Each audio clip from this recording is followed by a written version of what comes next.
মেয়েরাই বেশি নাচে সোশ্যাল মিডিয়ায়, নাচে মানে লিটারেলি নাচে।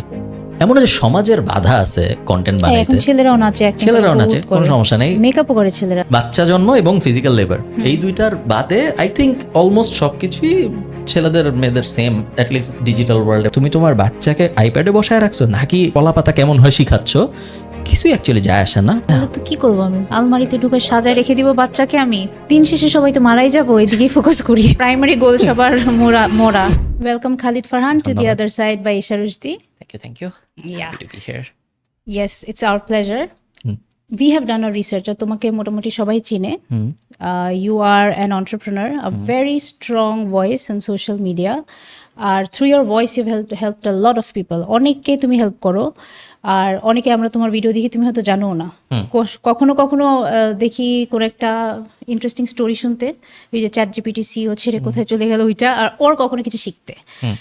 And how do you want us to know you other than what we see online? আমরা তোমাকে যেটা দেখি, who is actual Khalid Farhan? ধরো তোমার এই entrepreneurial ভয়েসটা ছাড়া, this digital voice ছাড়া, স্টোরি টেলিং ছাড়া, how would you like us to know you as a person? Probably someone introvert, যে অনেক মানুষের সাথে কথা বলতে খুব বেশি এনজয় করে না, অনেক মানুষের মধ্যে থাকতে তার খুব বেশি ইন্টারেস্ট নাই, তারপরেও কর্মের খাতিরে হয়তো অনেক সময় থাকতে হয়, এবং someone who's searching for a way, যখন ইভেনচুয়ালি আর অনেক মানুষ লাগবে না আমি যা করতে চাই তা করতে। ফর্চুনেটলি দুনিয়া এমন দিকেই যাচ্ছে মনে হচ্ছে যেখানে অনেক মানুষ লাগে না আর কোনো কিছু করতে। সো আই থিঙ্ক এরকম একটা সময় আসবে যখন অনেক মানুষ লাগবে না অনেক কিছু করতে। বাট হ্যাঁ, ওইটার বাইরে প্রাইমারিলি অ্যান এন্টারপ্রেনার, ব্যবসা বাণিজ্য নিয়ে চিন্তাভাবনা করতে, ব্যবসা বাণিজ্য করতে বা মানুষকে ব্যবসা বাণিজ্য করতে হেল্প করতে, এগুলোই আমার মজা লাগে। But you're an introvert. অনেক এখন অবশ্য আই ক্যান ফেক ইট, এমন না যে আমি ভয় পাই, ভাল লাগে না, ইচ্ছা করে না। অ্যান্ড এখন ওই লাক্সারিটা আস্তে আস্তে চলে আসতেছে যখন না করলেও হয়। সো এখন আমি চেষ্টা করি, বাট এমন না যে আমাকে তুমি 1000 মানুষের সামনে কিছু বলতে বললে আমি আউলায় যাবো বা বলবো যে এখন কি বলবো, ওরকম কখনো হবে না। বাট হ্যাঁ, আমি এনজয় করি না। এইটার জন্যই মনে হয় ভিডিওতে বসে কোটি কোটি মানুষকে অ্যাড্রেস করা একটু বেশি কমফোর্টেবল লাগে। অনেক সোজা। তোমার ইনস্টেড অফ একটা কর্পোরেট জব বা একটা এমন একটা অফিস যেখানে 100 জনকে সারাদিন ডিল করা, এটা হেল্প করছে কোথাও না অনেক কোথাও? সোজা। আমার এটা আমি জানি না, আমার কখনোই ইনস্ট্রাকশন নিতে বা ইনস্ট্রাকশন দিতে ভালো লাগে না। সো আমি কাউকে কিছু বলতেও চাই না যে আপনার কি করা উচিত, এবং অ্যাট দ্য সেম টাইম আমি এটাও চাই না যে আমাকে কেউ আইসা বলুক যে আপনার এটা করা উচিত। নট নেসেসারিলি তার মানে আমি শুয়ে থাকবো সারাদিন, বাট থাকতেও পারি, অ্যান্ড কারো বলতে পারা উচিত না যে থাকেন না শুয়ে। ওইটা হলো আমার এখন ফিলসফি, এবং চেষ্টা করছি আমি ওইদিকে যাওয়ার জন্য। নাইস। ওই যে আমি তোমার ওইটা আমরা সবাই দেখলাম, রিসার্চ করার আগেই দেখলাম, ওই যে how you started pet accessories ছিল না ওইটার নাম? 2012 সালে আমার একটা 2012 তে? ফেসবুক পেজ ছিল, পেট অ্যাক্সেসরিজ নাম ছিল। তখন আমি এত ক্রিয়েটিভ মাথায় আসে নাই যে না পেট ওটা অ্যাক্সেসরিজ বেচি, তখন এটা ক্রিয়েটিভ ছিল। বাট পেট অ্যাক্সেসরিজ বেচি এই কারণে নাম ছিল পেট অ্যাক্সেসরিজ। না, ঠিক আছে, straight চিন্তা approach. ভাবনা ছিল না হ্যাঁ, মাথায়। সো তখন that was your first business হ্যাঁ, like first business that made money. That made money. ওইটা কয় বছর পর you left for Dublin? So 2012 সালে আমি পেট অ্যাক্সেসরিজ বেচা শুরু করি। আমি বেচছি 2014 সালের আশপাশ পর্যন্ত, এবং তারপরে আই সোল্ড ইট। যখন আমি বিক্রি করেছি তখন 50-60 হাজার টাকার মতো রেভিনিউ আসতো। ইন আ ওয়ে ইজি ছিল, এবং ইন আ ওয়ে মোর ডিফিকাল্টও ছিল। ইজি ছিল কারণ তখন সোশ্যাল ল্যান্ডস্কেপ অনেক ইজি ছিল। ধরো $5 অ্যাড বিশাল ব্যাপার ছিল 2012 সালে, কেউ দিত না, এবং কেউ যদি দিত তাহলে সে খুব সহজেই 2012-তে অ্যাড দিয়ে না আই ডিডন্ট, বাট তখন অর্গ্যানিক্যালি অনেক ভালো রিচ পাওয়া যাইতো। বাট অর্গ্যানিক্যালি রিচ পাওয়া অনেক সহজ ছিল তখন, এত মানুষ, এত ক্রাউডেড ছিল না সব কিছু। আবার কঠিনও ছিল ইন আ ওয়ে, কারণ তখন মানুষ অনলাইনে কোনো কিছু কিনতো না, এবং অনলাইনে কেনাকাটার এনাবলিং ফ্যাক্টরগুলো, ধরো বিকাশ, তারপরে ডেলিভারি নিয়ে যাবে যে সে কুরিয়ার, এগুলো ছিল না তখন অত। সো ওইভাবে কঠিন ছিল, অপারেশনস ওয়াইজ কঠিন ছিল, বাট আবার কম্পিটিশন জিরো, বেসিক্যালি জিরো, কোনো কম্পিটিশনই ছিল না। সো অ্যাডভান্টেজও পাইছি অনেক, আবার সমস্যাও হয়েছে অনেক। সো ডাবলিন ট্রিনিটি ইউনিভার্সিটি থেকে মাস্টার্স, আর গ্র্যাজুয়েশন তো ঢাকা কলেজ। গ্র্যাজুয়েশন হলো নর্থ সাউথ থেকে, North South থেকে। তার আগে আমি ছিলাম ঢাকা কলেজে। হ্যাঁ, সো কোন ইয়ারে ডাবলিন যাওয়া হলো? ডাবলিনে গিয়েছি আমি 2017 সেপ্টেম্বরে। আচ্ছা, সো এই ডিজিটাল সব কিছু তো ওখান থেকেই শুরু। আচ্ছা, আমি জানি এর আগে হয়তো অনেকবার বলা লাগছে, but still how it started and that very first video, যে মনে হলো যে না আমি ভিডিও বানাই, জিনিসটা হাউ এটা মাথায় কিভাবে আসলো, বা মানে দ্য হোল স্টার্ট একদম ভেরি স্ক্র্যাচের টাইমটা যদি একটু সবার সাথে শেয়ার করতে। ভিডিওর 2017 ডিসেম্বরে আমি তখন ফ্রিল্যান্সিং করতেছি, ভালোই আয় রোজগার হচ্ছে, খারাপ না খুব একটা। তখন আমি ডাবলিনেও, সো আমার কোনো কাজ নাই, এবং আমি তখন ভাবলাম যে ফ্রিল্যান্সিং নিয়ে ভিডিও বানাবো। সো 2017 সালের ডিসেম্বরে আমি ইউটিউব চ্যানেল খুলছি। ইউটিউব চ্যানেলে গেলে দেখা যায় কবে খোলা হয়েছে, সো অ্যাবাউটে গেলে কেউ দেখতে পারবে। এবং আমি তখন মেইনলি ফ্রিল্যান্সিং বিষয়ক টিউটোরিয়ালস বানাইতাম, যে এটা কীভাবে করে, ওটা কীভাবে করে, এই জিনিস কি, ওই জিনিস কি, মেইনলি টিউটোরিয়াল, মাঝে মধ্যে একটু জ্ঞানওয়ালা কথা, বাট মোস্টলি টিউটোরিয়াল। ওই জিনিস আমি করছি অনেক দিন, এবং ওই জিনিস করতে করতে আমার 50,000 সাবস্ক্রাইবার হয়েছে, 60,000 হয়েছে, তারপরে আর অত বাড়ে নাই। দেন কোভিড আসছে। কোভিড আসার পরে লাকিলি যেহেতু সবাই ইন্টারনেটে চলে আসছে, সারাক্ষণ সবাই ইন্টারনেটে বসে আছে, কারো আর কিছু করার নেই, তখন কোভিডের মধ্যে যারা যারা ভিডিও বানাচ্ছিল সবাই অনেক বেশি গ্রো করতেছিল। সেম ওয়েভে আমিও অনেক বেশি গ্রো করছি। যখন কোভিড শুরু হয়েছে তখন আমার 70-80 হাজার সাবস্ক্রাইবার ছিল, যখন শেষ হয়েছে তখন 5 লাখ। সো ওই 2 বছরের পিরিয়ড, এমন না যে আমি এক্সেপশনালি অনেক কিছু করছি, আমি জাস্ট রেগুলারলি আপলোড করেছি, জাস্ট বিকজ সবাই অনেক বেশি আইবলস অনেক বেশি ছিল চোখের সামনে, তো অনেক বেশি শেয়ার হয়েছে, অনেক বেশি ইমপ্রেশন আসছে, এবং অনেক বেশি মানুষ কথাবার্তা বলছে। দেন ওই জিনিসটা ট্রিকল করতেইছে এখনো ওই সেম রাইডই আমি আর কি এখনো চলতেছি। Once the drum starts rolling তখন 100% শুরু হয়ে যায়। বাট 17-এ যখন প্রথম ভিডিওগুলো দিচ্ছিল তখন কি টার্গেট অডিয়েন্স কি বাংলাদেশের স্টুডেন্ট ছিল, না ধরো ইন্টারন্যাশনাল, ওর তোমার ডাবলিন এরিয়া, ধরো আয়ারল্যান্ডে বা ইন্টারন্যাশনাল? না, মোস্টলি বাংলাদেশি ছিল, ভিডিও বাংলায় ছিল। ও আচ্ছা, বাংলায় ছিল। এবং অত কিছু মাথায় আসলে ছিল না 2017-তে। এখন যেরকম ঘরে ঘরে পডকাস্ট, তখন ঘরে ঘরে পডকাস্ট ছিল না 2017-তে। তখনও মাত্র মানুষজন ভিডিওতে আসা শুরু করতেছে। হ্যাঁ, পডকাস্ট ছিল না, একদমই জিরো, বাট ভিডিও কম ছিল, লাইক নর্মাল ভিডিও। আমাদের দেশে তখন ওই যে ব্লগিং ওগুলা বা অত বেশি ছিল না তখন। রাদার আমি বলবো মনে হয় যে ব্লগিংটাই তখন আস্তে আস্তে যে লেখে ওয়েবসাইট নিজে লঞ্চ করা, ফেসবুকে ভিডিও আপলোড করা যাইতো না। হ্যাঁ, রাইট। তো এটা তার আগের কথা। এখন যেরকম মানুষ ফেসবুকে রিল দেখে, রিল ছিল না তখন, না রিল তখন ফেসবুকে ভিডিও আপলোড করা যেত না। আর আমার ইউটিউবে যে আমরা এত সহজেই করতে পারবো এটা আমরা তখনও কেউ বুঝি নাই, যে ইউটিউবটা যারা বুঝছে ওরা তো বুম। হ্যাঁ, তখন পেজও অত ছিল না, তখন খালি ফুড ডেলিভারি নিয়ে মাথা ঘামাইতো মনে হয় আমরা বেশি। কোভিডে আস্তে আস্তে ভিডিও টিডিও সবাই ফিগার আউট করে, বিকজ উই ওয়ার অল ভিতরে। ফেসবুকে কোভিড তখন ফেসবুকে সবাই স্ট্রিমিয়ার্ড নামে একটা অ্যাপ ছিল, স্ট্রিমিয়ার্ড দিয়ে ফেসবুকে সবাই লাইভ করতো তখন কোভিডের সময়। কোভিডে আমিও করছি কোভিডের সময়। ঢাকায় কি ইয়ে ছিল? ঢাকায়, বাংলাদেশে এটা করা যেত? হ্যাঁ, বাংলাদেশে করা যেত। স্ট্রিমিয়ার্ডের কেউ যদি স্ট্রিমিয়ার্ডের সাবস্ক্রিপশন কিনতে না চাইতো, তখন বড় একটা স্ট্রিমিয়ার্ডের লোগো আসতো ডান পাশে নিচে।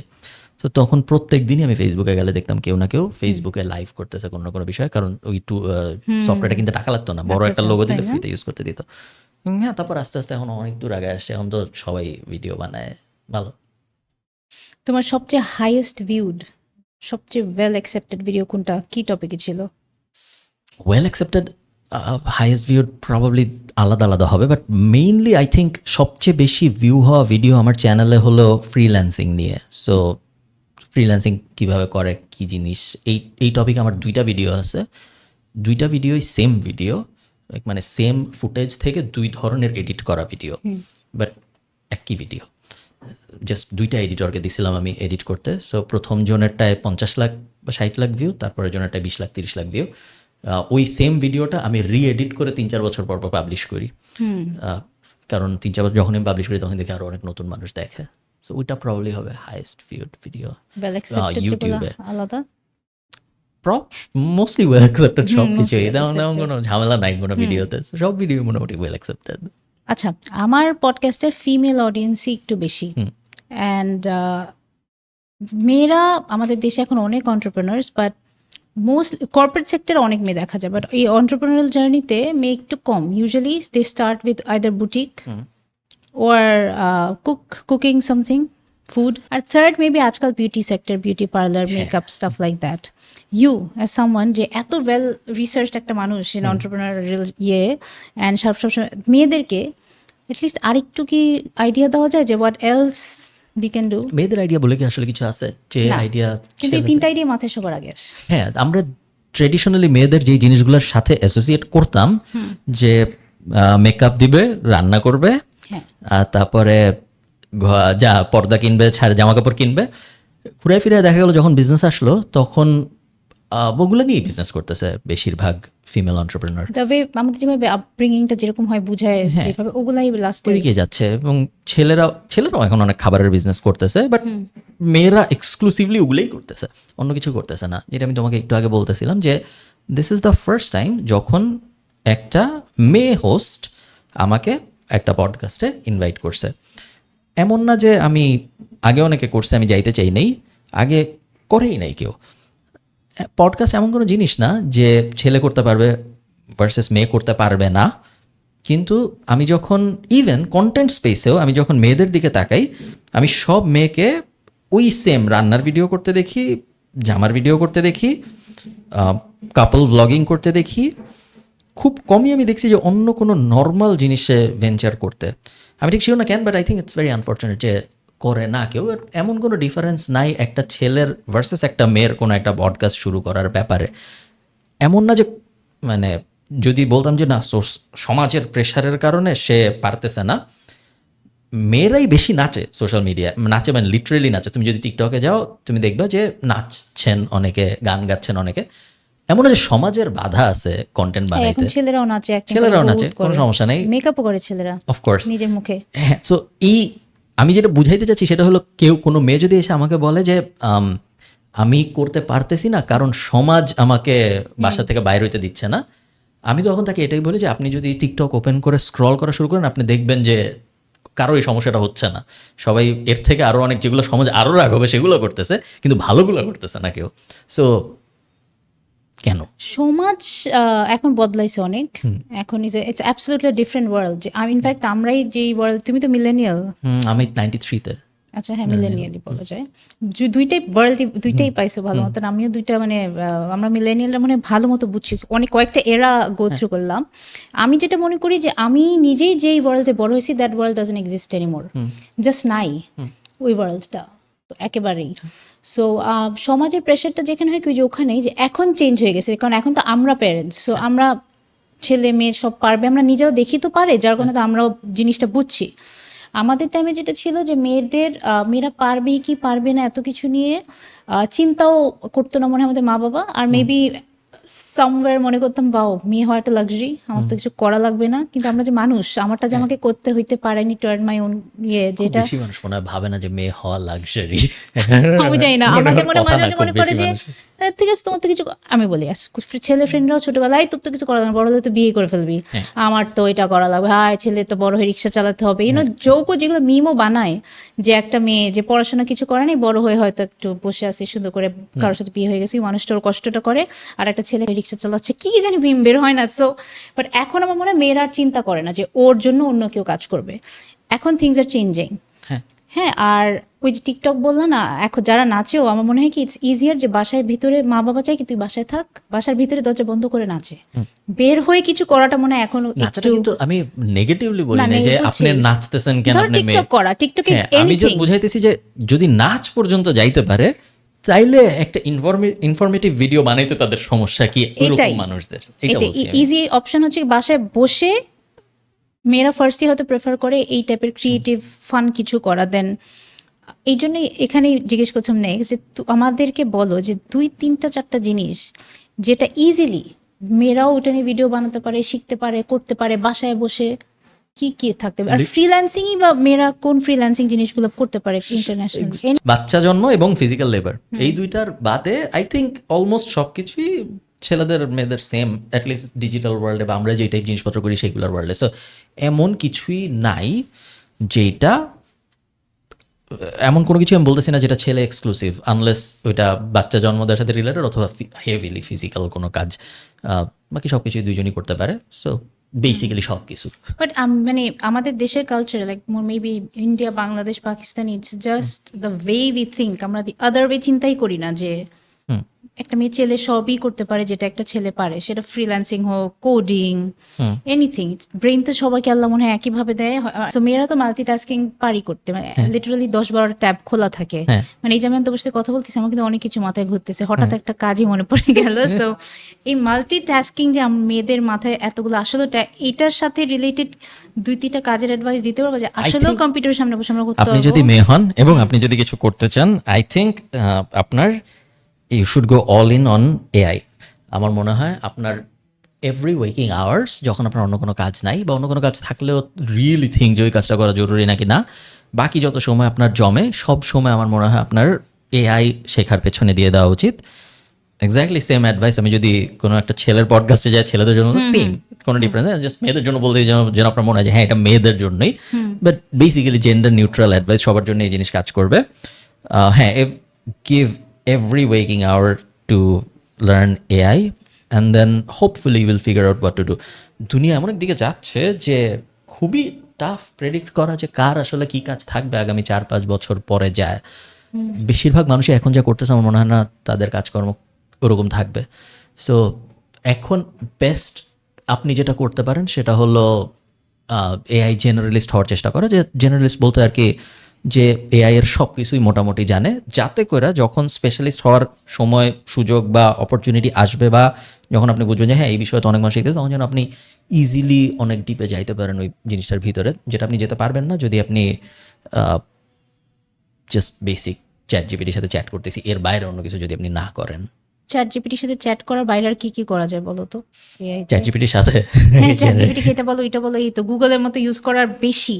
হ্যাঁ না, আমি 2-3টা টিপ দাও তো যে কি যেটা আসলে বাসায় বসে করে স্কিল ডেভেলপ করতে পারবে। মানে হয়তো আমরা বুঝতেছি না যে ফোনে এত বড় একটা জিনিস আছে, আই এম শিওর যে এখনো বেস্ট ইউজ এটার কেউ করতে পারছে না। আমি বলি আমি কি কি দেখছি মানুষকে করতে। চ্যাট জিপিটি স্পেসিফিক বলতেছি, এরপর জেনারেল এআইও বলতেছি। সো চ্যাট জিপিটি অথবা জেমিনাই অথবা ডিপেন্ডিং অন আপনি কি ধরনের কথাবার্তা বলতেছেন, গ্রকও একটা ভালো অপশন হইতে পারে।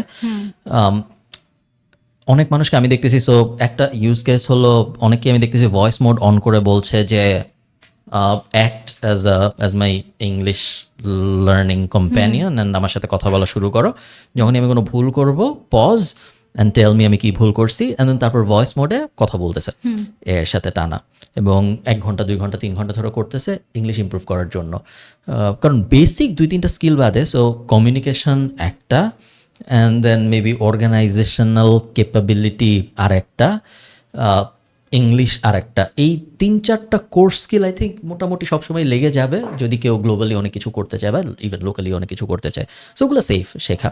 সো আপনি এআই ইউজ করতে পারেন এখন এগুলো শেখার পেছনে দিতে।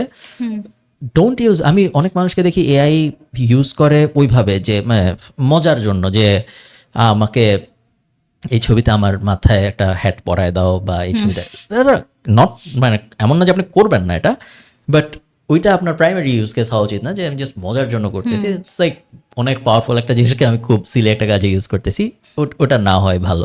আর একটু ডিপে যদি যেতে চাও, আই থিঙ্ক আপনার আস্তে আস্তে বোঝার চেষ্টা করা উচিত যে এজেন্টস কীভাবে বানায়। আগে যে সমস্যাটা ছিল যে আমি টুল এর সাথে টুল বিকে কানেক্ট করতে পারতাম, কিন্তু টুল এর ডেটা টুল বি শুধুমাত্র একটা স্ট্রাকচারেই বুঝতে পারতো, অন্য কোনো স্ট্রাকচারে গেলে বুঝতে পারতো না, কারণ এই দুইজনের কারোরই কোনো বুদ্ধি ছিল না। সো আমি তোমাকে একটা এক্সাম্পল দেই। আমি চাই যে আমার ওয়েবসাইটে কেউ যদি ফর্ম ফিল করে, তাইলে সেই ফর্মে সে যে ফার্স্ট নেম লিখছে, লাস্ট নেম লিখছে, ইমেল লিখছে, ফোন নাম্বার লিখছে, এগুলো একটা গুগল শিটে চলে যাবে। এই জিনিস আমরা গত 10-15 বছরে আরাম করে করতে পারতাম, কখনো কোনো সমস্যা হয় নাই। এআই আসার পরে যে সুবিধাটা হয়েছে, এখন আমি হয় আমার ওয়েবসাইটের ওই ফর্মটাকে অথবা আমি গুগল শিটটাকে একটা ব্রেইন দিতে পারতেছি অ্যানালাইজ করার জন্য। সো এখন আমি এই জিনিসটাকে আরেকটা স্টেপ পরে নিতে পারতেছি, যখন আমি বলতে পারতেছি যে হ্যাঁ ওকে, ফর্ম যখন ফিল আউট হচ্ছে তখন গুগল শিটে আসতেছে, ভালো কথা। এখন গুগল শিটে যারা আসছে এদের মধ্যে যাদের এই ক্রাইটেরিয়া মিট করছে তাদেরকে একটা ইমেল পাঠাও, বা এদের মধ্যে যাদের এই জিনিস হয়েছে তাদেরকে একটা ফোন দিয়ে এই জিনিস জানাও, বা যাদের এই জিনিস হয় নাই তাদেরকে একটা ইমেল পাঠিয়ে জানাও যে না আপনি পরের স্টেজে যাইতে পারবেন না কারণ এই জিনিস হয় নাই। বিভিন্ন জায়গায় এখন একটা ব্রেইন বসানোর সুযোগ সৃষ্টি হয়েছে, যেটা একটা ম্যাসিভ অপরচুনিটি, যেটা আর কি মোটা দাগে এআই এজেন্ট বাজওয়ার্ডটা ইউজ হয় এই ব্যাপারটাই বোঝানোর জন্য যে বিভিন্ন ওয়ার্ক ফ্লোকে এখন আমরা অনেক সহজে অটোমেট করতে পারতেছি, কারণ বিভিন্ন টুলের ভিতরে ব্রেইন বসানোর সুযোগ সৃষ্টি হচ্ছে আমাদের। বুঝতে পারছি। আচ্ছা ধরো চ্যাট জিপিটি, আমরা নেক্সট জেনারেশনই কথা বলি, আমাদের সব ধরো জেন আলফা, ওদেরকে কিভাবে, মানে আজকালকার প্যারেন্টসদের জন্য জিজ্ঞেস করছি, যে ধরো আমার ছেলের ফোনে বলো বা ওর আইপ্যাডে, ওর স্কুল ল্যাপটপ, সব ChatGPT is available everywhere. আর আমাদের ছোটবেলায় চালি ছিল জাস্ট একটা ক্যালকুলেটর, আর বলতো এটা ইউজ করতে পারবো না, ব্রেন দিয়ে করো। ওদের তো জায়ান্ট, মানে পুরা একটা ক্লোন ভার্জন অফ ওদের, মোর জিনিয়াস ক্লোন ভার্জনই চ্যাট জিপিটি। সো ওরা এটা চাইলে ইউজ করতে পারে। এইটার নেগেটিভ সাইডগুলো কি কি, মানে আমরা কি আসলেও বলবো যে আচ্ছা না ঠিকই আছে, যখন তুমি পারতেছোই to learn more, to do things faster, use করতে দিব, আর যদি না দিই কতটুকু দিব না? আমি নিজে খুব আই থিঙ্ক কেউই প্রপার অ্যান্সারটা জানে না, বাট আমি তোমাকে হাইপোথিসিস বলি। সো এখন যেটা হচ্ছে, এখন একটা ক্লাসে, সো ইউনিভার্সিটির এক্সাম্পল যদি আমি দিই, ইউনিভার্সিটিতে একটা কোর্স করাচ্ছে একটা টিচার, সে ধরো 2 সপ্তাহ একটা জিনিস পড়াইলো, এরপর সে একটা অ্যাসাইনমেন্ট দিল। অ্যাসাইনমেন্টটা কি দিবে এইটা এই টিচারটা এআই দিয়ে চিন্তা করে বাইর করতেছে। তো সব টিচার এখন জিপিটি টিপিটি ইউজ করে, তারা চিন্তা করে যে হ্যাঁ আমার স্টুডেন্টদের আমি কি অ্যাসাইনমেন্ট দিব, জিপিটি তুমি বইলা দাও যে কি অ্যাসাইনমেন্ট দেওয়া উচিত। জিপিটি 5-6টা বলে, তারপর টিচার তার ব্রেন ব্যবহার করে, তার নলেজ ব্যবহার করে যে হ্যাঁ এই জিনিসটা আমি পড়াইছি, এই জিনিসটা আমি পড়াইনি, তাহলে ওটা নিয়ে দেওয়া যাবে না, হ্যান তেন বুঝে টুঝে একটা অ্যাসাইনমেন্ট দেয়। অ্যাসাইনমেন্ট আসলো স্টুডেন্টের কাছে, স্টুডেন্ট তারপর যেটা করে, স্টুডেন্ট এই অ্যাসাইনমেন্ট আবার জিপিটিকে দেয়, এবার এটা এখন লিখে দাও। সো লিখে দিল জিপিটি লিখে দেওয়ার পরে অ্যাসাইনমেন্টটা স্টুডেন্ট টিচারকে জমা দেয়, টিচার আবার ওই অ্যাসাইনমেন্টটা জিপিটিকে দেয় দেখানোর জন্য যে ঠিক হয়েছে নাকি অ্যাসাইনমেন্টটা। সো বেসিক্যালি আমরা যেটা জিপিটি আসলে সব কিছু করতেছে, আমরা জাস্ট জিপিটির হাত পা হিসেবে ইউজ হচ্ছি জিপিটিকে, যে এখান থেকে আইনা আবার ওরে দিলাম, এখান থেকে আইনা আবার ওরে দিলাম, এই জিনিসগুলো করার জন্য আমরা ইউজ হচ্ছি। সো এবং যত দিন যাচ্ছে তখন এই জিনিস, আমি আরেকটা এক্সাম্পল দিতে পারি, একটু কমপ্লিকেটেড এক্সাম্পল, বাট ধরো এক সময়, এখন বর্তমান যুগে 50-60% কোড লেখা হয় এআই দিয়ে, এবং সম্ভবত 5 out of 10 বা 6 out of 10 ওয়েব পেজেসের কপিও লেখা হয় এআই দিয়ে। এখন আর মানুষজন হাতে মানে নিজে আর কিছু লেখে না, এআই ব্যবহার করে কপি লেখে। সো কী হবে, উপরে কি টেক্সট দিব, মাঝখানে কি টেক্সট দিব, ইত্যাদি ইত্যাদি। সো তুমি জিনিসটা চিন্তা করো যে 10টার মধ্যে 5-6টা ওয়েবসাইটের কপি এআই দিয়ে লেখা। আমার একটা কিছু জানতে হবে, আমার একটা ইনফরমেশন দরকার। সো আমি গুগলে গেলাম, আমি গুগলে যা টাইপ করলাম যে বেস্ট ক্যাট ফুড, আমি টাইপ করলাম, গুগলের রেজাল্ট আসলো 10টা। এখন এই যে 10টা রেজাল্ট আসলো, যেটার মধ্যেই আমি ক্লিক করি, চান্স হাই, এবং আই থিঙ্ক 5 বছর পরে এটাই হবে যে সবকটাই এআই দিয়ে লেখা ভিতরে, যেটাই আমি ক্লিক করি। সো 1 নম্বরটায় ক্লিক করে ভিতরে যা পড়বো এআই দিয়ে লেখা, 2 নম্বরটা ক্লিক করে যা পড়বো এআই দিয়ে লেখা, ডিফারেন্ট, এক একটা কোম্পানি তার হিসাবে প্রম্পট দিছে, সো ওই হিসাবে আউটপুট ডিফারেন্ট, বাট সব লেখছে এআই। সো আমি ওগুলো পড়লাম, ডাজন্ট রিয়েলি ম্যাটার আমি কোনটা পড়তেছি, আমি এআই পড়তেছি শিওর। অনেক মানুষ যেটা করে, সে গুগল পর্যন্ত যায়ই না, সে এই জিনিসটা বুঝে গেছে যে খামাখা আমি গুগলে যা সার্চ দিব, তারপরে গুগল 10টা রেজাল্ট দিবে, এরপরে আমি একটা রেজাল্টে ক্লিক করব, তারপরে আমি এআই এর জিনিসই পড়বো, আমি ডাইরেক্ট এআই জিজ্ঞেস করে নিতে পারি, এত ঘুরায় পেঁচায় যাওয়ার দরকার কি। সো অনেক মানুষ এখন এআই নেটিভ হয়ে গেছে, যারা এআই নেটিভ বলতে আমরা তাদের বুঝাই যারা তাদের first point of contact AI. So যে কোনো কিছু হইলে তারা প্রথমে যে এআই এর সাথে অ্যাড করে ওটার ব্যাপারে একটা, তারপরে যে এরকম একটা দুনিয়া যখন আসতেছে, তখন একটা বাচ্চাকে না শেখানোটা আই থিঙ্ক বড় রিস্ক, মানে শিখানো I think safer compare to না শেখানো। এখন সাইকোলজিস্টরা হয়তো আরও অনেক অ্যাঙ্গেলস আনবে, যেগুলোর ব্যাপারে আমি অত এক্সপার্ট না, আমি বলতে পারবো না যে স্ক্রিন টাইম কত হওয়া উচিত, বা এআইয়ের সাথে চ্যাট করলে ব্রেইনের কী ক্ষতি হয় না হয়, আমি জানি না। বাট নর্মালি আমি যখন চিন্তা করি, আমার মনে হয় এরকম দুনিয়া সম্ভব না আর যেখানে এআই অ্যাভয়েড করা সম্ভব। তাহলে এখন ওরা স্কুলের হোমওয়ার্ক করতে, অ্যাসাইনমেন্ট করতে, এসে লিখতে, ডিবেট লিখতে, স্পিচ প্রিপেয়ার করতে, সব কিছু করতেই তো এআই হেল্প নেবে। তোর ব্রেনটা কি হবে? ব্রেন তোমার কি মনে হয় যে এভাবে আস্তে আস্তে এভাবে ব্রেনটা এখন কাজ করবে? এটা ক্ষতিকর কিছু না, আমাদের ক্ষতিকর কিছু হইলেও কিছু করার নেই। এরকম একটা জিনিস যেটাকে অ্যাভয়েড করা সম্ভব না, সো এমব্রেস করতেই হবে, এবং এমব্রেস করা ছাড়া অ্যাকচুয়ালি আর কোনো অপশন নাই। এবং আর্লি এমআইটি রিসার্চে দেখা যাচ্ছে যে ব্রেইন একটু ডামার হচ্ছে এআই ইউজ করার কারণে। যখন গুগল সার্চ, কারা জানি এই রিসার্চটা করছে, সম্ভবত এমআইটি, যে অনেকগুলো মানুষের মাথায় ইয়েটিয়ে লাগায় তাকে গুগল সার্চ করে কিছু বাইর করতে দিছে ভার্সেস এআই সাথে চ্যাট করে বাইর করতে দিছে, এবং দেখা গেছে যে এআই সাথে চ্যাট করে যারা বাইর করে তাদের ব্রেন কম ইউজ হয়। বাট হ্যাঁ, দুনিয়া যদি এদিকে যায়, ব্রেন তো ডামি হবে, ও তো কাজ ফাংশনই করতে পারবে না এআই ছাড়া। ব্রেন এটা কি তুমি মানে তখন একদম, কিভাবে কি করবো, আমরা যদি একদম অল্টারনেটটা কি? একদম কোর প্রিন্সিপাল আমরা যদি যাই, হিউম্যান ব্রেনের কাজ হইল সার্ভাইভ করার চেষ্টা করা। এখন হিউম্যান ব্রেন চায় সবচেয়ে কম ক্যালোরি বার্ন করে, সবচেয়ে কম কষ্ট করে কোনো একটা কাজের আউটপুট দিতে, যেন আমার সার্ভাইভালের মেকানিজম ঠিক থাকে।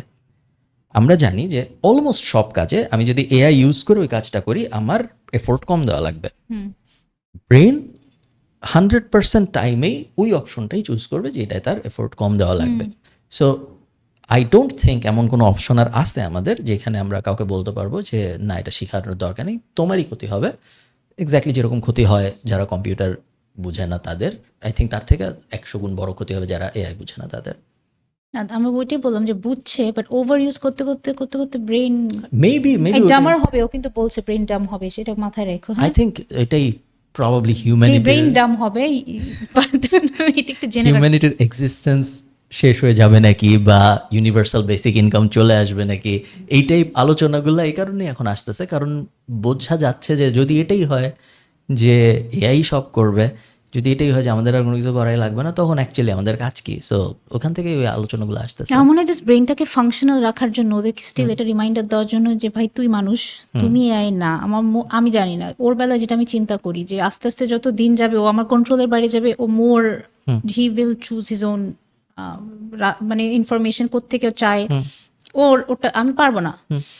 আমার মনে হয় যে ডোন্ট ইউ থিঙ্ক যে এখন অনলি ওয়েজ একটু পিছিয়ে যাওয়া, সেটা হচ্ছে আমার মনে হয় আমি চেষ্টা করি যে এগুলো তো সব কম্পিউটারাইজড, আমি নিজেই আর গুগলে যাই না, এআই ইউজ এভরিথিং আমি জিজ্ঞেস করি ইয়েকে, এআইকে। সো আমার মনে হয় যে যদি ওদেরকে একটু বাইরের আউটডোর অ্যাক্টিভিটিটা বাড়াই দিই, জাস্ট ফিজিক্যাল মুভমেন্ট, ব্রেনেও তো একটা স্টিমুলেশন হয়, একটা ফুটবল স্পোর্টস, ওইগুলো আমার মনে হয় মাঝখানে কিন্তু কমায় ফেলছিলাম আমরা সবাই।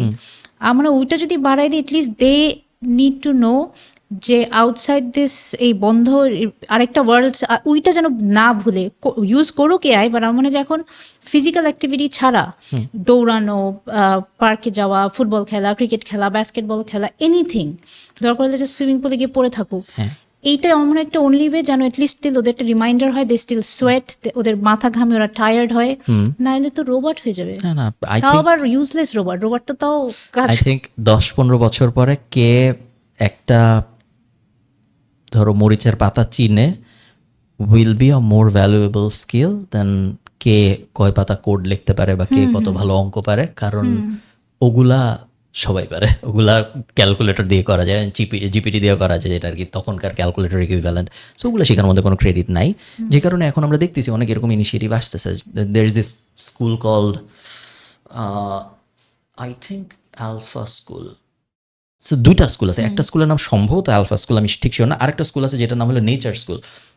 আলফা স্কুলের কনসেপ্টটা হলো যে ওরা 2 ঘন্টা একাডেমিক্স পড়ায় অ্যান্ড বাকি পুরা টাইম বাচ্চা, সো স্কুলের টাইম ফিক্সড 8 ঘন্টাই হয়, 2 ঘন্টা একাডেমিক্স থাকে, তার মধ্যে বাকি 6 ঘন্টা আউটডোরের কাজকর্ম হয়।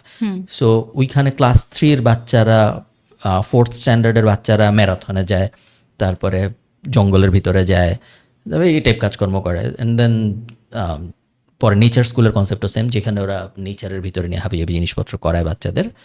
আই থিঙ্ক আস্তে আস্তে তারপর এখন অনেক স্কুল আসতেছে যেগুলো প্রাইমারিলি উড ওয়ার্কিং শেখায় এবং ওই টাইপ জিনিসপত্র শেখায়, পাশাপাশি অ্যাকাডেমিক্স শেখায়, তার কারণে অ্যাকাডেমিক্স এখন শিখাইতে হয় এজন্য। বাট একটা সময় আই থিঙ্ক আসবে যখন অ্যাকাডেমিক্স আর কেউই শিখাবে না।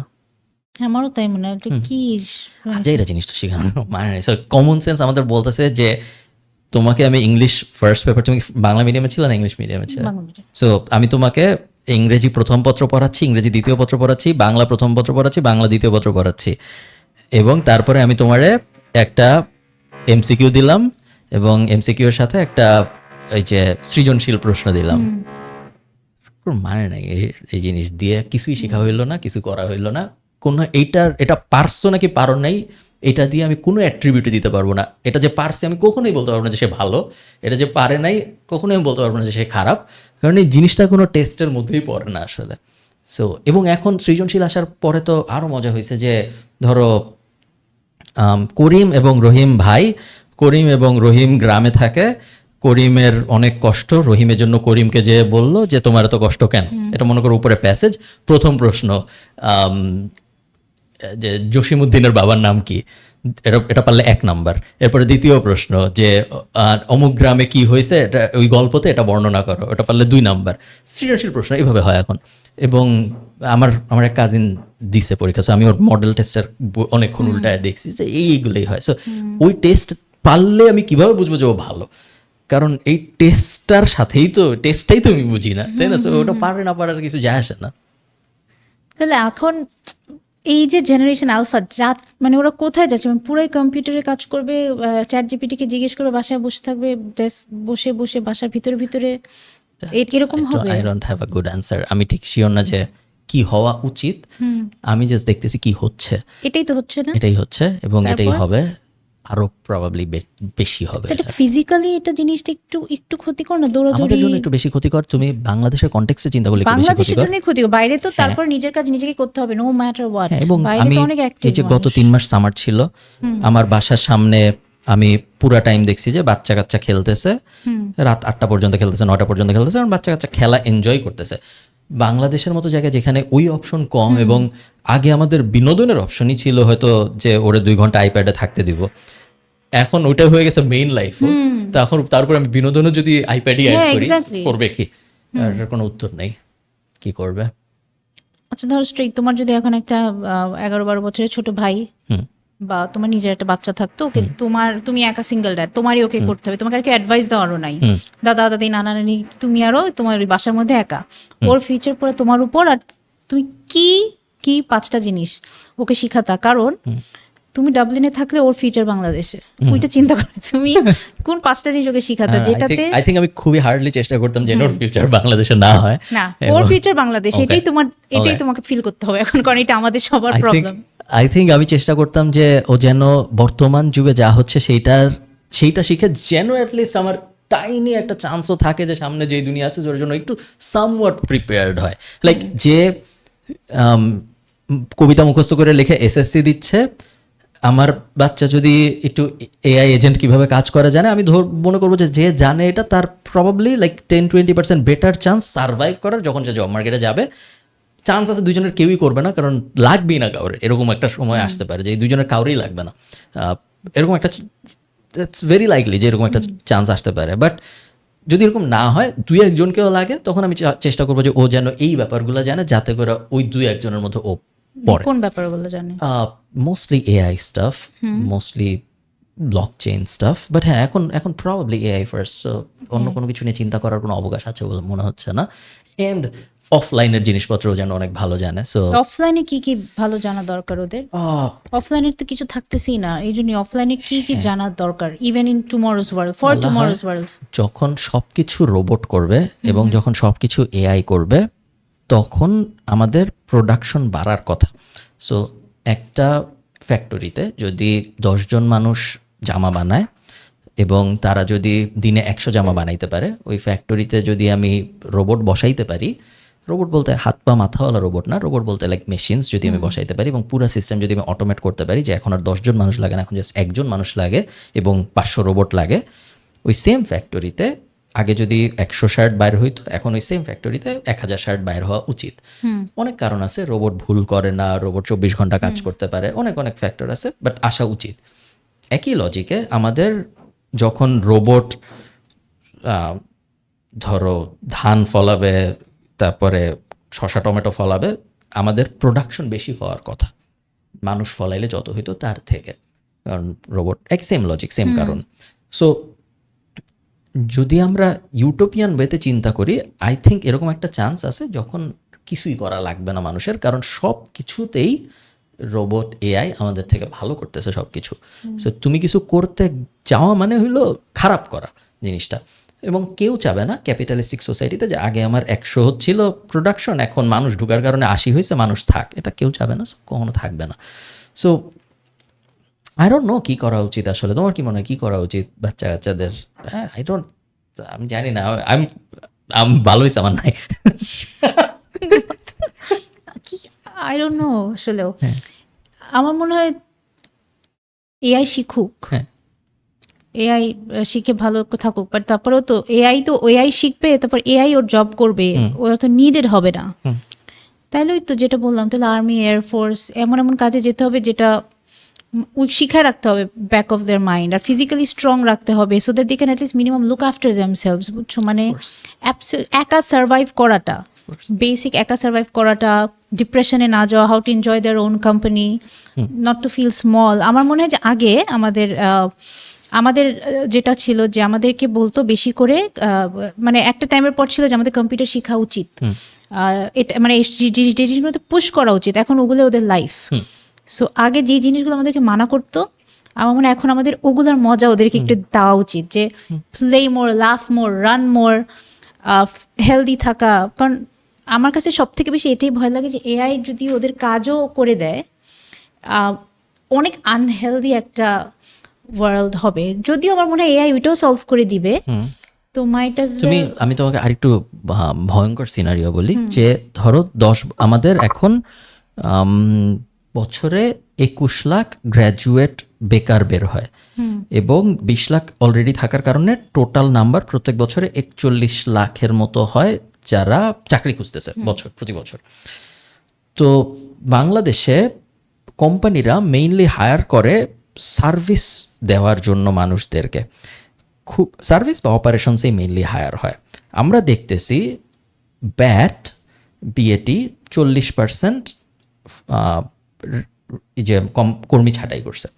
আমরা দেখতেছি এইচএসবিসি বলছে ওরা 2 বছরের মধ্যে এইচএসবিসি বাংলাদেশ থেকে বন্ধ করে চলে যাবে। আমরা দেখতেছি গ্লোবালি অলমোস্ট সব কোম্পানি কর্মী ছাঁটাই করতেছে। অনেক কোম্পানি অ্যানাউন্স করে করতেছে, যেমন ইনফোসিস অ্যানাউন্স করছে যে আমরা 10,000 কর্মী ছাঁটাই করছি, এদের আর আমাদের কখনোই লাগবে না, কারণ এআই দিয়ে আমরা রিপ্লেস করে ফেলতে পারছি। এটা তো গেল ছাঁটাই। ইন্ডিয়ার অনেক কোম্পানি আছে যাদেরকে বলে তো সেফেস্ট কোম্পানি, যারা কখনো ছাঁটাই করে না, এরকম কোম্পানি 11,000, 12,000, 15,000 করে ছাঁটাই করতেছে। এটা হলো ছাঁটাইয়ের কথা। ছাঁটাই যদি আমি বাদ দিই, এমন অনেক কোম্পানি আছে যারা ছাঁটাই করতেছে না, কিন্তু হায়ার করতেছে না, হায়ারিং ফ্রিজ হয়ে গেছে। এবং অনেক বড় বড় কোম্পানি, অলমোস্ট সব বড় বড় কোম্পানি হায়ারিং ফ্রিজ করে ফেলছে, মোটা দাগে হায়ার হচ্ছে না এআই এর রোল টোল বাদে। সো অবস্থা যেদিকে যাচ্ছে বলে মনে হচ্ছে, সো এটা একটা অ্যাঙ্গেল, একটা ইনক্লুডিং মাই কোম্পানি। আমি নিজে একদম তোমাকে গ্যারান্টি দিয়ে বলতে পারি, প্রত্যেক 5টা নতুন ক্লায়েন্টের জন্য আমি একটা রিলেশনশিপ ম্যানেজার হায়ার করতাম। আমার ফিক্সড সিস্টেম ছিল যে এদিক থেকে 5টা ক্লায়েন্ট আসবে, আমাদের একটা নতুন ম্যানেজার লাগবে। আমি 4 বছর এই জিনিস করছি, প্রত্যেক 3 মাস পর 2 মাস পর হায়ার করছি। গত 7-8 মাসে আমি কোনো হায়ার করি নাই, সব আমি অটোমেশন বসাচ্ছি জায়গায় জায়গায়, এবং কোনো ক্ষতি আমি ফিল করতেছি না, এবং আমি হায়ার করতেছি না। আমার 3 ভিডিও এডিটর আমি ভাবতেছি 2-এ নামাবো, কারণ আমি দেখতেছি যে না, ও যদি এই জিনিস ইউজ করে তাহলে ও একেই আসলে 10 জনের আউটপুট দিতে পারবে। হয়তো আমার একজনই হয়ে যাবে, আমি জাস্ট একজন ব্যাকআপ হিসেবে রেখে 2 জন ইউজ করতেছি। আমার ডিজাইনার আমাকে আয়মান বলতেছিল যে তোমার সাথে যে আমার কথা হয়, তুমি কি কখন আমার হোয়াটসঅ্যাপের ছবিটা খেয়াল করছো? আমি বললাম না, খেয়াল করি নাই। এটা কিন্তু এআই দিয়ে বানানো, এটা কিন্তু আসলে আমার ছবি না। তা বলছে হ্যাঁ, আমার লিঙ্কডিনের ছবিও আমার ছবি না, এগুলো সব এআই দিয়ে বানানো, ফেসবুকেরটা আমার বলতেছে। সো এখন ও যেটা করছে, ও কোন কোন মডেল ট্রেন করে রাখছে, যে যখনই যা লাগতেছে ওই মডেলে যা বলতেছে ওইটা থাম্বনেল হয়ে বাইর হয়ে আসতেছে। ওর 5 জন ডিজাইনার লাগতে হবে, এখন 1 জন, এবং এআই হয়ে যাচ্ছে ওর কাজ। যেটা আমি বলতে চাচ্ছি সেটা হলো সব মোটামুটি সব। আরেকটা অ্যাঙ্গেল আছে, সেটা হলো যে এর মধ্যে একটা ইমেন্স কম্পিটিশনের একটা ব্যাপার আছে। সো যখন জব কমে আসে, তখন সবচেয়ে বেশি যেই জিনিসটা করে বিভিন্ন কোম্পানি জব রাখার জন্য, জব বলতে আর কি, ধরো মনে করো বেঙ্গালুরের একটা কোম্পানি ভিডিও এডিটিং করে আমেরিকার এক ক্লায়েন্টের জন্য, আবার বাংলাদেশে উত্তরায় একটা কোম্পানি ভিডিও এডিটিং করে আমেরিকার একটা ক্লায়েন্টের জন্য। এখন উত্তরার কোম্পানি এক একটা ভিডিওর জন্য $100 চার্জ করে, বেঙ্গালুরের কোম্পানিও এক একটা ভিডিওর জন্য $100 চার্জ করে। এখন ওই যে কোম্পানি যে $100 দিচ্ছে এই দুজনকে, সেই কোম্পানি রিয়ালাইজ করলো যে হ্যাঁ, এআই ওপাস ক্লিপ দিয়ে তো আমি 5 মিনিটেই 300 রিল বানাইতে পারি, আমি ওরা $100 দিই কেন, ওরা $100 দিই কেন। ও এসে এটা বললো, বেঙ্গালুরের কোম্পানিকেও বললো, বাংলাদেশি কোম্পানিকেও বললো। ফার্স্ট রিয়াকশন বাংলাদেশি কোম্পানিও বেঙ্গালুরের কোম্পানিও বলবে $100 দিতে হবে না, আমি $50 এখন করে দিতে পারবো, কোনো সমস্যা নেই, দুজনই এটা বলবে। এরপরে তারপর ওর কাছে যাবে, ও বলবে যে হ্যাঁ দুইজনই $50, ও বলছে 50, এরপরে এটা কমতে থাকবে। একই সময়ে যখন এই জিনিসটা হচ্ছে তখন নতুন নতুন ভিডিও এডিটর মার্কেটে প্রত্যেক বছরে ঢুকতেছে। ওরা বলবে যে এত বড় এজেন্সি, এদের ওভারহেড আছে, এদের অফিস লাগে, এই লাগে, আমার তো কিছুই নেই, আমি $5 করব। এবং এরপরে এই যে ইন্ডিয়ান $5 করার মানুষটা, বাংলাদেশে $5 করার মানুষটা, $100 এজেন্সি যে এখন $50 করতে রাজি হয়েছে, ওই দুইটা, এই 4 জন মারামারি করবে ওই ক্লায়েন্টটা নিয়ে। এবং দিন শেষে অলমোস্ট অল কেসে আনফর্চুনেটলি ইন্ডিয়া জিতবে। বেটার ইংলিশের কারণে, মোর ম্যান পাওয়ারের কারণে। স্ট্যাটিস্টিক্যালি ইন্ডিয়ার 1%, ধরো ইন্ডিয়া যত ভিডিও এডিটর আছে তার মধ্যে 1% ভালো, বাংলাদেশে যত ভিডিও এডিটর আছে তার মধ্যে 5% ভালো। তারপরেও ইন্ডিয়ার টোটাল ভালো ভিডিও এডিটরের সংখ্যা বেশি, কারণ ওদের 150 কোটি মানুষ, আমাদের 20 কোটি মানুষ। কোনোভাবেই এই রেসে জিতা সম্ভব না মনে হচ্ছে। সো এত কথা আমি এই জন্য বললাম, সেটা হলো 5 বছর পরে এরকম একটা সিনারিও আসতে পারে যখন তোমার আশপাশে, এখন তো 41 লাখ, তখন আমি দেখবো যে 1.5 কোটি বেকার প্রত্যেক বছরে আসতেছে। সো তুমি এখন এই জিনিসটা চিন্তা করো যে তোমার বাচ্চাকে তুমি বড় করতেছো এমন একটা এনভায়রনমেন্টের ভিতরে যেইখানে প্রত্যেক 18 জনের একজনের কোনো কাজ নাই এবং সে পাগলের মতো কাজ খুঁজতেছে। যখন মানুষের কাজ নাই তখন জিডিপি শ্রিঙ্ক করতেছে। যখন এফএমসিজি কোম্পানি, ব্যাট, এগুলা ধরো সিগারেট যে বেচে, তারপরে লবণ, সাবান, এগুলা যে বেচে, এদের বিক্রি যখন কমে এবং এরা যখন কর্মী ছাঁটাই করে, তখন আমরা ধরে নিতে পারি যে জেনারেল ইকোনমির অবস্থা খারাপ। কারণ সাধারণত সিগারেট কেনা থামায় দিছি, সাবান কেনা থামায় দিছি, এগুলো সাধারণত হয় না। সাধারণত অল্প ক্ষতি হলে লাক্সারিয়াস জিনিসপত্র কেনা কমে, বাট বেসিক নিড কেনা কমে না। এখন আমরা যেহেতু এগুলো কমতে দেখতেছি, সো ধরে নেওয়া যেতে পারে যে একটা সময় হয়তো আসবে যে, এবং খুব তাড়াতাড়ি হয়তো এরকম একটা সময় আসবে যখন প্রত্যেক 20 জন 15 জনের একজনের চাকরি থাকবে না এবং টোটাল ইকোনমি অনেক শ্রিঙ্ক করবে। কেউ কিছু কিনবে না, কেউ কিছু কিনে না কেনার কারণে অনেক কোম্পানি বন্ধ হবে, অনেক কোম্পানি বন্ধ হওয়ার কারণে আরও অনেক মানুষের চাকরি চলে যাবে, এই কারণে আরও কম মানুষ কিনবে, and it's like a cycle.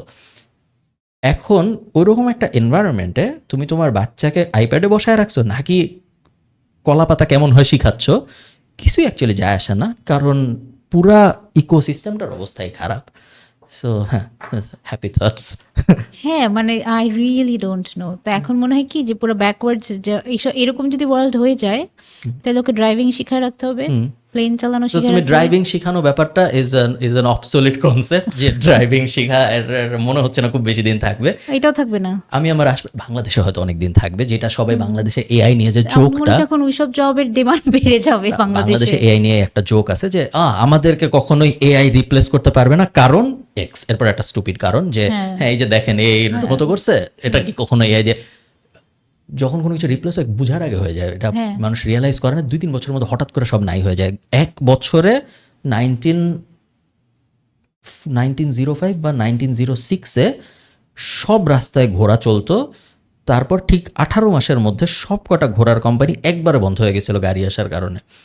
এবং রাস্তাও ছিল না যে রাস্তায় গাড়ি চলতে পারবে, রাস্তা সব ডিজাইন ছিল ঘোড়ার জন্য, তারপরেও সব ঘোড়ার কোম্পানি বন্ধ হয়ে গেছিলো একবারে গাড়ি আসার কারণে এবং কম্বাশন ইঞ্জিন আবিষ্কার হওয়ার কারণে।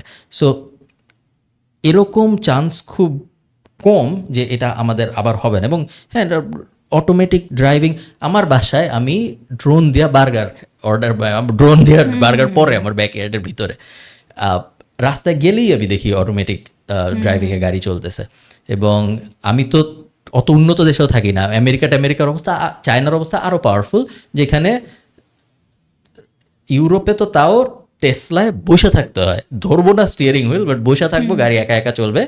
চায়নায় আমি দেখছি যে স্টিয়ারিং হুইলের জায়গাই নেই, শুধু একটা ট্রাক যেটা খালি বডি আছে, কোনো মানে বসার জায়গাই নেই কোনো, কারণ ওখানে কোনো মানুষই নেই। সো আচ্ছা, আচ্ছা। তাহলে তো কি করবো আমি বুঝলাম I না। don't know.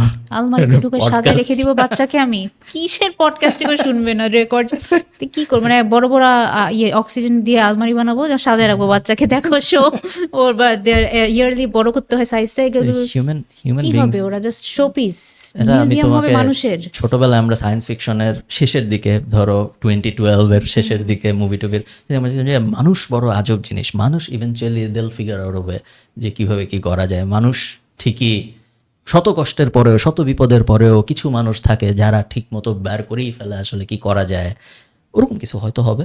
সেটা তো ঠিক আছে, বাট না হলে এখন কি আর, মানে দিন শেষে সবাই তো মারাই যাবো, এদিকেই ফোকাস করি। মানে প্রাইমারি গোল সবার মরা। তো যত হেলদি ভাবে আর খুশি মতো বেঁচে থেকে। আমার কাছে ভালো অ্যান্সার নাই যে কি করা উচিত। আই রিয়েলি ডোন্ট নো, কারণ তোমার তো মজা, তোমার তো বাচ্চা নাই, এই জন্য তোমার মজা লাগতেছে। হইলে পরে আমাকে বইলো যে আপু এখন কি করবো তোমার। কিন্তু সত্যি আমি এই জন্যই আই লেট হিম থিঙ্ক যে ও কি হতে চায়, আজকে এটা কালকে ওইটা এক্সপ্লোর করতে করতে প্যাশন হয়তো পাবে। তো আর you are at least trying. অনেক মানুষ আছে যারা এইটার ভিতরেও যাচ্ছে না। আমরা একটা জিনিস চালাই কল টাইনি হিউম্যান, যেখানে আমরা বাচ্চাদেরকে এআই রিলেটেড জিনিসপত্র শিখাই সপ্তাহে 4 দিন।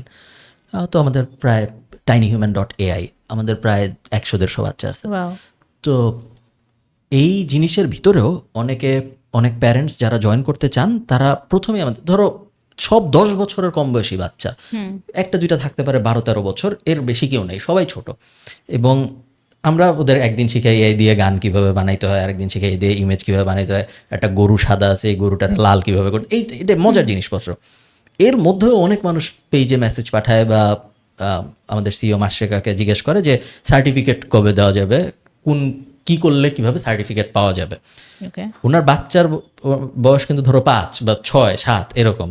সো অনেকে, তুমি অ্যাটলিস্ট ট্রাই করতেছো, তারপর হবে না ওইভাবে তুমি স্যাড হবা। অনেকে আছে সে তার বাচ্চাকে ফার্ম গেটের কোচিংয়ে নিয়ে যাচ্ছে, সার্টিফিকেট জমা করতেছে এবং তারপরেও তারও হবে না। সো হ্যাঁ, তুমি অ্যাটলিস্ট এটা ভাবতে পারো যে আমি ট্রাই করছিলাম, তারপর হয় নাই। হ্যাঁ এখন তাহলে তো বাচ্চা সার্টিফিকেট কোনো কিছুই কাজে লাগবে না, আমার দুইটা সার্টিফিকেট ইউজলেস। দেখে কে এখন কি আস্তে হবে? আস্তে হ্যাঁ, স্ট্রাকচার জব বাদে ব্যাংক, সরকারি চাকরি আরো 5-6টা সার্টিফিকেট এখন সেরকম কেউ দেখে টাইনি না। হিউম্যানটার ব্যাপারে ইন শর্ট বলো তো, যদি আসলেও কেউ আমাদের পডকাস্ট দেখে ওর বাচ্চাকে দিতে চায়, because I just found it very interesting.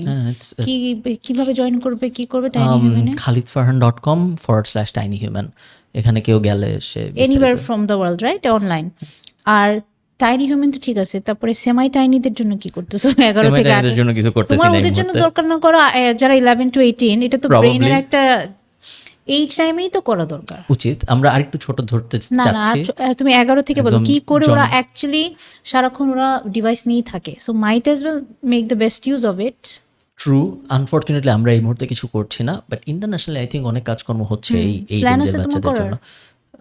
তুমি কোনো কিছু শুরু করলে আল হ্যাপিলি সাপোর্ট না, এন্ড আমার ইনভেস্ট। এখন আমি একজনকে নিয়ে খুবই ইয়েতে আছি, কারণ এটা তো কোনো প্ল্যান নাই। Scalable problem. তুমি একজনের জন্য যে সলিউশন বানাবা, অলমোস্ট অলওয়েজ 100 জনের জন্য ওই সলিউশন স্কেল করতে একই রকম এফোর্ট বাট দিতে এটা খুব হয় না। একটা বয়স না, 11 to 18, এই সময় তো গ্রোথটা হয়, অ্যান্ড এটাই কিন্তু শেপ করে যে আফটার 20 ও actually you remember how you were, right, ছোটবেলায়। মানে এই সময় কিন্তু রং আর রাইট রাস্তা পিক করা বা এনিথিং একটা কিছু কিন্তু মানে, অ্যান্ড ইউ নো যে মানুষ তোমাকে ফলো করে, যদি তুমি শুরু করো তাইলে। হয়তো, বাট না, এই মুহূর্তে কোনো প্ল্যান নাই।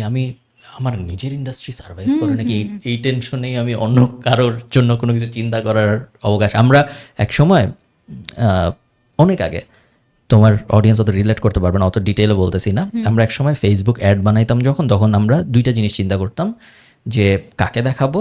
সো 18 থেকে 35 বছর বয়সী গুলশানের মেয়েদের দেখাইতে চাই, এটা ছিল টার্গেটিং। আর আরেকটা জিনিস আমরা চিন্তা করতাম যে কি দেখাবো, ক্রিয়েটিভ, তাকে কি ইমেজ দেখাবো নাকি ভিডিও দেখাবো, টেক্সট লেখা থাকবে নাকি কি লেখা থাকবে না থাকবে। মেটা ফেসবুক এই বছরের শুরুর দিকে একটা জিনিস বললো যে your creative is the new targeting, এটা একটা স্লোগানের মতো আসলো। এবং ওরা বলল যে তোমার এই ফার্স্ট পার্টটা আর করা লাগবে না, যে 18 থেকে 35 বছর বয়সী গুলশানের মেয়েদের দেখাবো, এগুলো আর তোমার ভাবার কোনো দরকার নেই। তুমি শুধু বানাও, আমরা ফিগার আউট করবো কারে দেখাইলে তোমার কাজ। হ্যাঁ, আই স দ্যাট। হ্যাঁ, So, it পাইছি অপশন। ওইটা এখন অ্যাডভান্টেজ প্লাস ক্যাম্পেইন দিয়ে সবাই করতেছে। এখন মেটা বলতেছে সেকেন্ডেরটা আর করার দরকার নেই, তোমার ওয়েবসাইটের লিঙ্ক দিলে আমরাই খুঁজে বের করবো কীরকম ছবি দিলে ভালো হয়, কীরকম টেক্সট দিলে ভালো হয়, ভাবি যাবি সব আমরা সাজাই দিব, কিছুই করা লাগবে না। তুমি শুধু বলবা যে এত টাকা আমি প্রত্যেকদিন খরচ করতে চাই এবং আমি একটা অ্যাড চালাইতে চাই। ওটা এখন টেস্ট হচ্ছে। এমন অনেক ক্যাম্পেইন আমি দেখছি যেখানে ধরো তুমি এখান থেকে এ পর্যন্ত ছবি দিছো, মেটার ফেসবুকের মনে হয়েছে যে না, এটা যদি পুরো বডি দেখা যায় তাহলে ভালো হবে। ও ছবিটা জুম আউট করে পাটা বসায় নিজের মতো করে অ্যাড চেঞ্জ করে সার্ভ করা শুরু করছে। আমার মনে হয়েছে এতে আরও ভালো তোমার গোল অ্যাচিভ হবে। সো হ্যাঁ, আমি আমার যেটার জন্য আমি এটা বললাম সেটা হলো আমি আমার নিজের ইন্ডাস্ট্রি নিয়েই চিন্তিত। সো আমি বাচ্চা কাচ্চার কী হবে ওটা নিয়ে এখনো খুব একটা চিন্তিত না। আচ্ছা, এখন তোমার নিজের আসলে তাহলে বিগেস্ট স্ট্রাগল কোনটা লাগছে, নিজে এক্সপার্ট হয়েও এই লাইনে? হ্যাঁ, আমার মনে হচ্ছে কোথায় মনে হচ্ছে বাধা আসতেছে? লাকিলি প্রবাবলি আমি সার্ভাইভ করে যাব কারণ আমি অ্যাডভান্টেজ পাইছি অফ বিইং আর্লি। সো আমি 7-8 বছর অনেক কিছু করার কারণে ক্যাপিটাল বলো বা আর্লি স্টার্টের অনেক বেনিফিট থাকে, এবং ওই আর্লি স্টার্ট থাকার কারণেই এখন আমার হাতে অনেক লাক্সারি আছে হাবিজাবি জিনিসপত্র শেখার চেষ্টা করার। যে এখনই চিন্তা করতেছে যে 10 ঘন্টা সময়, সো 7টায় সে উঠতেছে, সে 9টার সময় অফিসে জয়েন করতেছে, সেই অফিস 7টায় শেষ হচ্ছে সন্ধ্যায়, এরপর সে আবার 2 ঘন্টা জ্যাম ট্যাম ঠেল 9টায় বাসায় আসতেছে।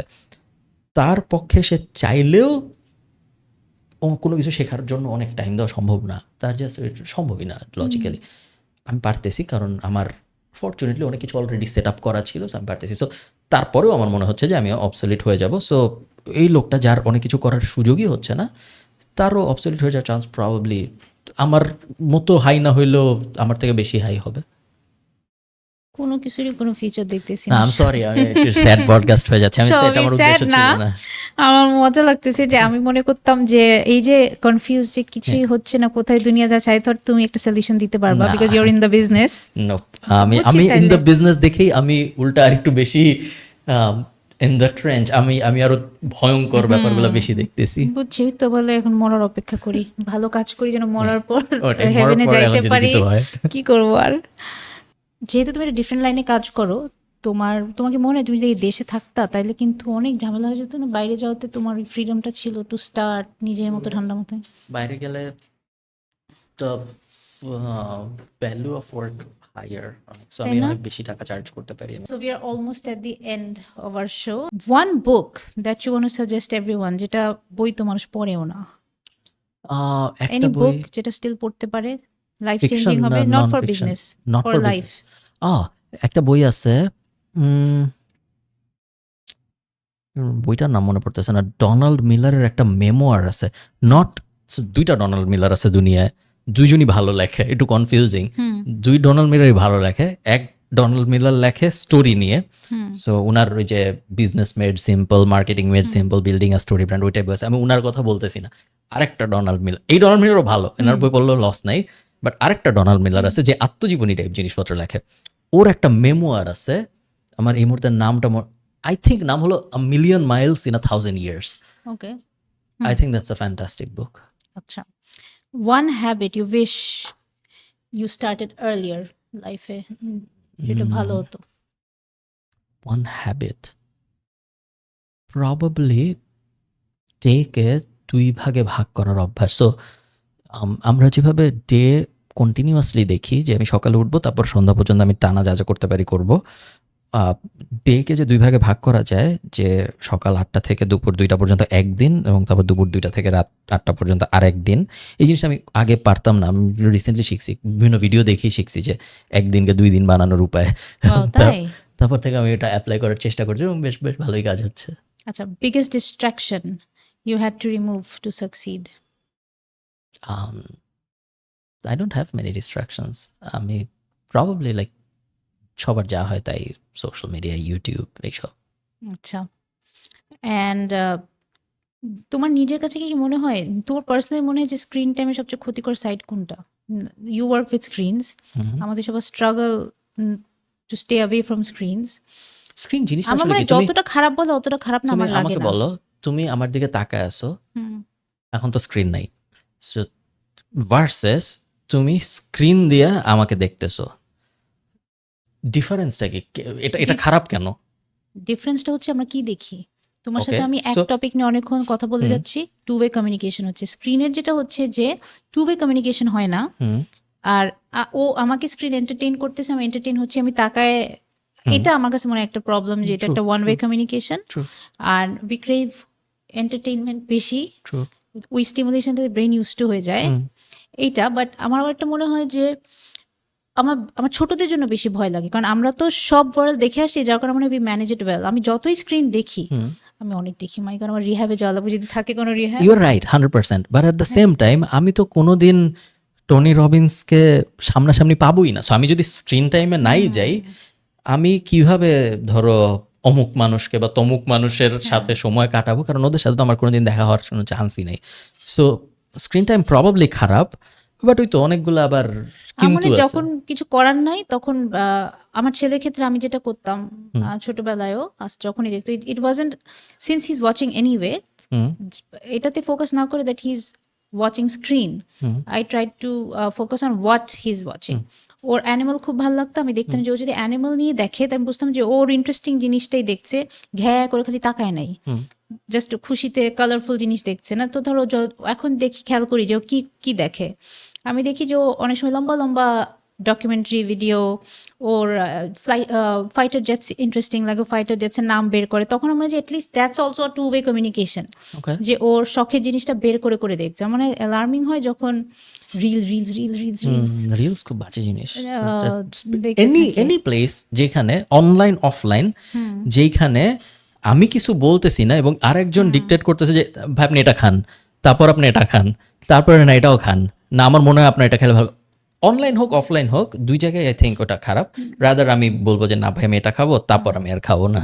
আর এই তোমার অ্যালগোরিদম আর এই মেটা কি জানি না, এই জিনিসটাই কি অ্যালগোরিদমটা ওভার স্মার্ট হয়ে গেছে। মানে আমি যদি কোনো জিনিস একবারও হ্যাঁ।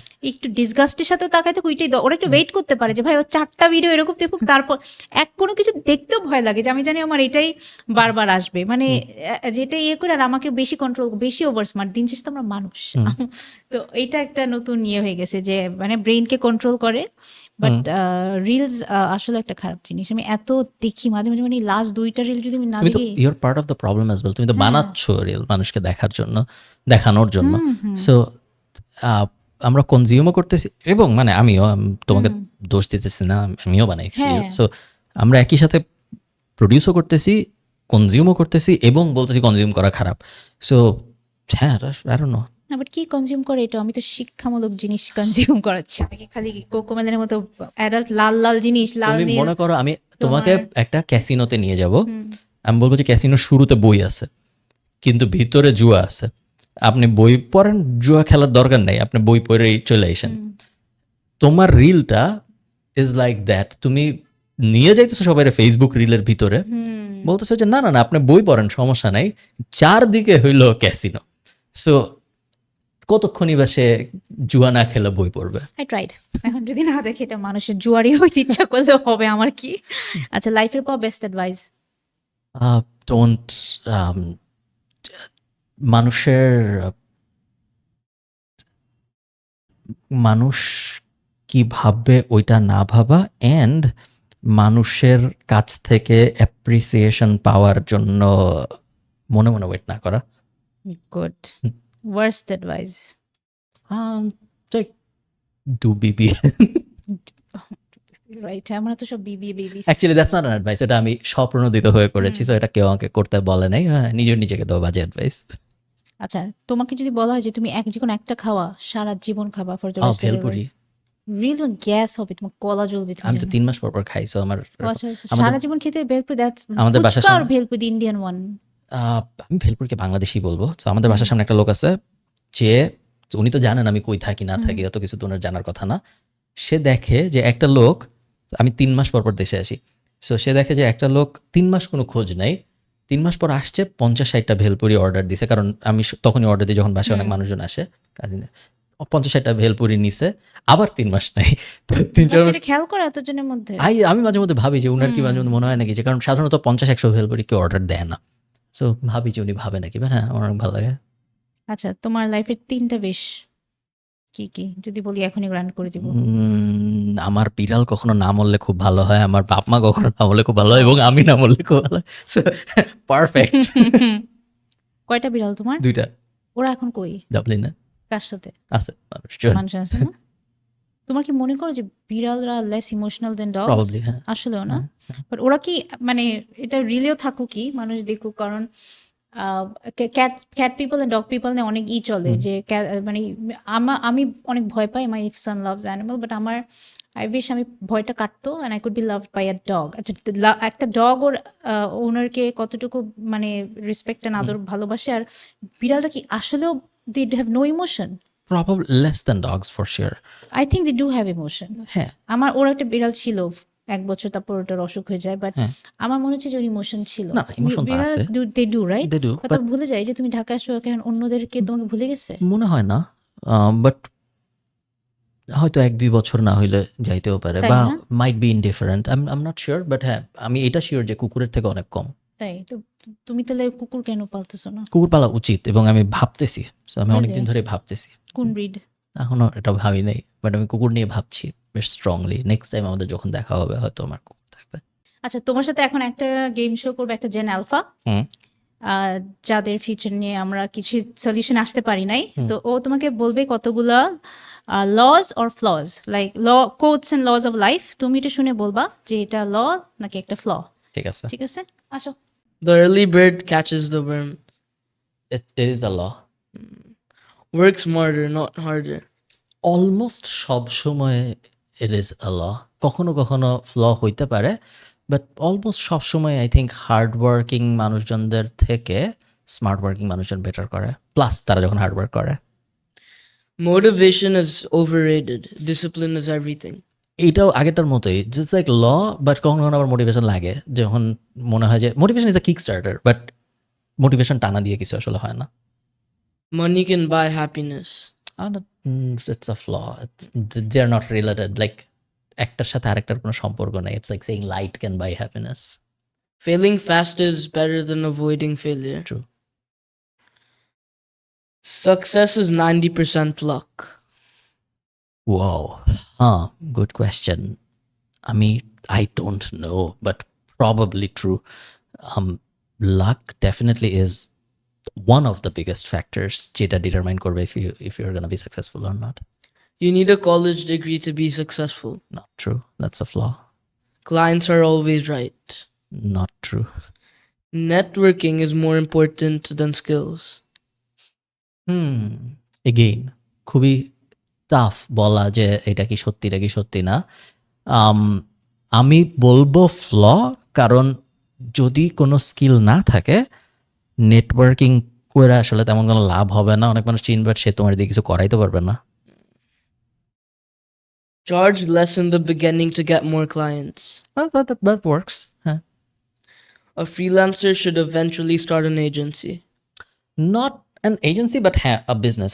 এটা অত বড় উত্তর আমি তোমাকে দিব না, বাট যতক্ষণ পর্যন্ত তুমি তোমার টাইম ট্রেড করতেছো ততক্ষণ পর্যন্ত একটা পর্যায়ের পরে যায় আর ইনকাম বাড়ানোর সুযোগ থাকে না। That's it. Cool, thanks. Thanks a lot for your time. Hopefully আমরা যখন সলিউশন পাবো যে কি হবে জেন আলফা এন্ড জেন পরের ইনভিজিবল জেনারেশনের, আমরা আরেকটা পডকাস্ট করবো। ইনশাআল্লাহ, ঠিক হোপফুলি। আছে, থ্যাংক ঠিক ইউ, আছে। আইভ লার্নড আ লট টুডে। ধন্যবাদ। সাবস্ক্রাইব করতে আমি সাধারণত বলি না। যদি আপনি আপনার এনাফ ভ্যালু পান, তাহলে আপনার অটোমেটিক্যালি সাবস্ক্রাইব করা উচিত, বিকজ এটা আপনার জন্য একটা স্মার্টার ডিসিশন। তাহলে পরবর্তীতে আপনি সিমিলার ভ্যালুস পেতে পারবেন। সো হ্যাঁ, এই কারণে আমি বলি না, বাট হ্যাঁ, প্লিজ সাবস্ক্রাইব।